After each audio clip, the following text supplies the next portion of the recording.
कि बन के एक हादसा बाजार में आ जाएगा, बन के एक हादसा बाजार में आ जाएगा, जो नहीं होगा वो अखबार में आ जाएगा। करो चोर उचक्कों की कदर, करो चोर उचक्कों की कदर, नहीं मालूम कौन कब किसकी सरकार में आ जाए। मैं बात करूंगा आज उन दो लोगों की जहां एक तरफ भारत के जाबाज शेर जो स्वतंत्रता संग्राम से अपना योगदान दे रहे थे और भारत के महत्वपूर्ण आंदोलनों में बढ़ चढ़कर हिस्सा ले रहे थे, आज उनके वंशजों को एक ऐसा शख्स ऊपर न जाने कितने आरोप लगे जो खुद घोटालों का बादशाह जिसे कहा जाता है, वो शख्स स्वतंत्रता सेनानी के वंशजों को कह रहा है बांग्लादेश भेजने के लिए और कह रहा है कि उन्हें जेल में डाल देगा। हाँ, मैं बात कर रहा हूं मौलाना महमूद मदनी साहब की और असम के मुख्यमंत्री हेमंत बिस्वा शर्मा जी की। आज मौलाना महमूद मदनी को हेमंत बिस्वा शर्मा कह रहे हैं कि उन्हें जेल में डाल दिया जाएगा अगर वो कुछ बोलेंगे। मौलाना महमूद मदनी साहब आसाम गए हुए हैं और जो बेदखली का अभियान चल रहा है, वहाँ गरीबों के घर को तोड़ के उन्हें बेदखल कर दिया जा रहा है, इसी का वो निरीक्षण करने गए थे। उन्होंने पाया कि वहाँ पे हेमंत बिस्वा शर्मा सिर्फ और सिर्फ धार्मिक नफरत की वजह से वहाँ के आम मुसलमान जो गरीब मुसलमान हैं उन्हें भी प्रताड़ित करने का काम कर रहे हैं। अच्छा, एक दौर हमने ऐसा भी देखा जहाँ पे नेता जनता के लिए संघर्ष करता था, गरीबों के लिए काम करता था, तब वो एक बड़ा नेता बनता था, उसकी समाज में इज्जत होती थी। एक दौर ऐसा भी आया जहां आपराधिक मुकदमे आपके ऊपर हों, आप बलात्कारी स्वभाव के हों, आप घोटालेबाज हों, आप चोर हों, आप मक्कार हों, आप किसी भी स्वभाव के इंसान हो, लेकिन आप सिर्फ धार्मिक उन्माद बढ़ाइए, आप मुसलमानों के खिलाफ बोलिए, उनके खिलाफ बुलडोजर से लेके उनके मदरसे मस्जिदों और उनके घरों को तोड़िए, तो आपके सारे पाप जैसे ऐसे धुल जाएंगे जैसे कि आप जैसा मासूम देशभक्त इस देश में कोई हुआ ही ना हो।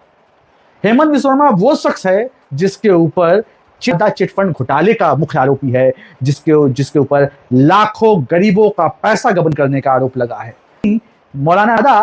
मौलाना हुसैन मदनी साहब जो गांधी जी के साथ कंधे से कंधा मिलाकर चलते थे और न जाने कितनी मुख्य आंदोलनों में हिस्सा लिया, 20 साल उनके बाप दादाओं ने जेल में बिताई, जिस दौर में संघियों के जो पिता परमेश्वर हैं माफी नामे लिख रहे थे, तो उस दौर में मदनी साहब के पूर्वज जेलों में जाके अपने योगदान दे रहे थे, अपना आंदोलन का नेतृत्व किया और मुख्य भूमिका निभाई। वहीं नमक सत्याग्रह में गांधी जी के साथ चले, साथ ही भारत छोड़ो आंदोलन में 1942 में भी इन्होंने बढ़ चढ़कर हिस्सा लिया, मार दे रहे थे। आज उस मदनी साहब के वंशज को जो मौलाना महमूद मदनी साहब हैं, उनको ये कह रहा है कि बांग्लादेश भेजेंगे।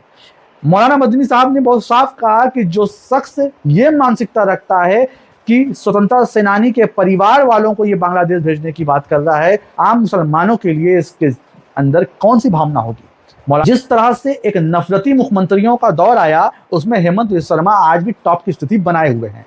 इनकी कोई उपलब्धि पे कोई चर्चा नहीं होती, सिर्फ विवादास्पद कार्रवाई पे ये हीरो बनना चाहते हैं। हेमंत बिस्वा शर्मा को पता है कि अगर इस तरह की भीड़ को अपने साथ नहीं रखेंगे, जो नफरती भीड़ है, तो आज नहीं कल उन्हें जेल का सामना करना पड़ेगा, क्योंकि उनके ऊपर कोई भी फाइल अभी बंद नहीं हुई है।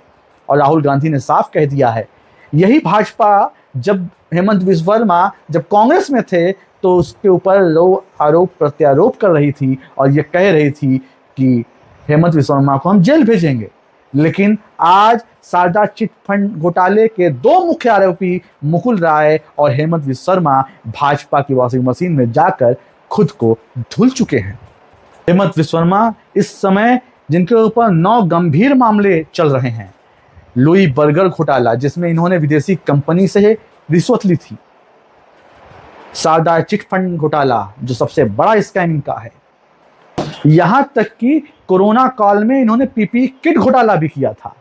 जब इंसानियत को बचाने की कवायद चल रही थी तो शर्मा जी नोट छापने के चक्कर में पड़े थे। 2013 में असम लोक सेवा आयोग में उसमें नौकरी दिलाने के नाम पर इन्होंने पैसा खाए थे, ये आरोप भी इनके ऊपर लगे हैं।